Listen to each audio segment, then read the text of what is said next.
जैकबाबाद का bureau chief Ghulam Hussain Jakhrani की report मुताबिक जैकबाबाद के तालके ठुल जे बिजली ग्रिड स्टेशन भरसा मज़दा ऐं मुसाफ़िर कोच विच में ज़ोरदार टक्कर थी पियो, जंहिंजे नतीजे में 3 ॿारनि समेत 7 ॼणा अजुल जो शिकार थी विया आहिनि, जॾहिं त 18 ॼणा ज़ख़्मी थी पिया आहिनि, जिन खे इलाज लाइ तालका अस्पताल ठुल में मुंतक़िल कयो वियो, जंहिंमें 2 ॼणनि खे नाज़ुक हालत में लाड़काणो अस्पताल रेफर कयो वियो आहे। ठुल पुलिस मूजिबि कोयटा खां कंधकोट तरफ़ वेंदड़ मुसाफ़िर कोच ऐं मज़दा विच में खौफ़नाक रोड हादसो थियो आहे, जंहिं सबबि पशीन वासी जा 4 घर भाती 45 सालनि जे अतलस बीबी ज़ाल अमानुल्लाह पठान, 7 सालनि जी जमीला, 6 सालनि जी ख़दीजा ऐं 4 सालनि जो हफ़ीज़ुल्लाह वलद अमानुल्लाह पठान ऐं 1 तंगवाणी वासी दिलमुराद जाफ़री शामिल आहिनि ऐं ज़ख़्मियुनि में हबीबुर रहमान, अब्दुल वली, फिरोज़ खान, सईदुर रहमान, सैफुर रहमान समेत 18 ॼणा ज़ख़्मी थिया आहिनि, जंहिं मां 2 ॼणनि जी हालत नाज़ुक आहे। बर वक़्ति वाक़े हंधि पहुची फोतिन ऐं ज़ख़्मियुनि खे तालका अस्पताल मुंतक़िल कयो वियो। इंतिज़ामिया पारां अस्पताल में इमरजेंसी लागू कई वई आहे।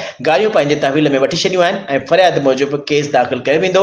वाक़े बदे सभई माण्हू अस्पताल पहुची विया। हादसे में ज़ख़्मी थियलनि खे रेफर करण लाइ अस्पताल में एम्बुलेंस सहूलियत न हुजण सबबि रिश्तेदार पंहिंजे ज़ख़्मियुनि खे मोटरसाइकिलनि ऐं रक्षा ते जैकबाबाद अस्पताल नियो पियो वञे।